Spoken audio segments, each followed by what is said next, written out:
ፕሮጀክቱ በ2000 ዓመተ ምህረት የሚሊኒየም ግቦች ተብለው ከተያዙ ፕሮጀክቶች ውስጥ ተካቶ የተሰራ ፕሮጀክት ነው። በ2000 ዓመተ ምህረት ተጀምሮ በ2009 ዓመተ ምህረት የተጠናቀቀ ግዙፍ ፕሮጀክት ነው። ጊቤ 3 ኃይል ማመንጫ እንግዲህ በማመንጨት አቅሙ ወደ 1870 ሜጋዋት የማመንጨት አቅም አለው።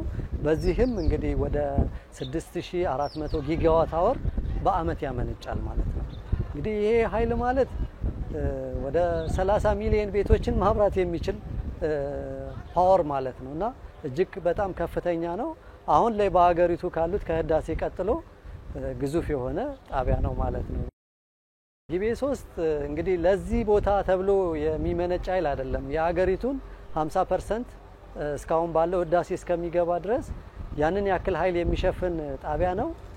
እዚህ ቦታ የሚባል ሳይሆን በአገር አቀፍ ደረጃ ባሉ የኤሌክትሪክ ኔትወርኮች ለሁሉም አካባቢ ኃይሉን ይሰጣል ማለት ነው።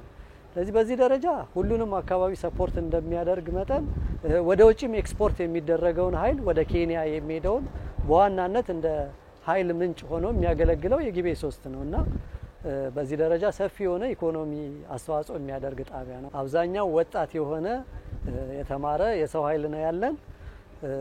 ምንም አይነት የውጭ አይነት ድጋፍ የለንም ከአቅርቦት በስተቀረ።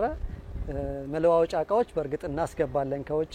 ከዛ ውጪ ግን አጠቃላይ ነገሩ በእኛው የሰው ኃይል በእኛው እውቀት ነው የሚሰራው ማለት ነው። በዚህ አመት ትንሽ የኃይል አቅርቦት ፍላጎቱ በጣም ከፍ ብሎ ነበረ። ወደ 7000 ጊጋዋት አወር ነው ያመነጨ ነው። የተወሰነ ውሃው የግድብ ውሃ ዝቅ እንዲል ተደርጓል። በዛ ምክንያት ያ ማለት እንግዲህ ከፍተኛ እንግዲህ 1 ኪሎዋት አወር አሁን በስንት እንደሚባዛ በብር መምታት ይቻላልና 7000 ጊጋዋት አወር በዚህ አመት አመንጭተናልና ከፍተኛ የሆነ ኃይል ነው እየመነጨ ያለው።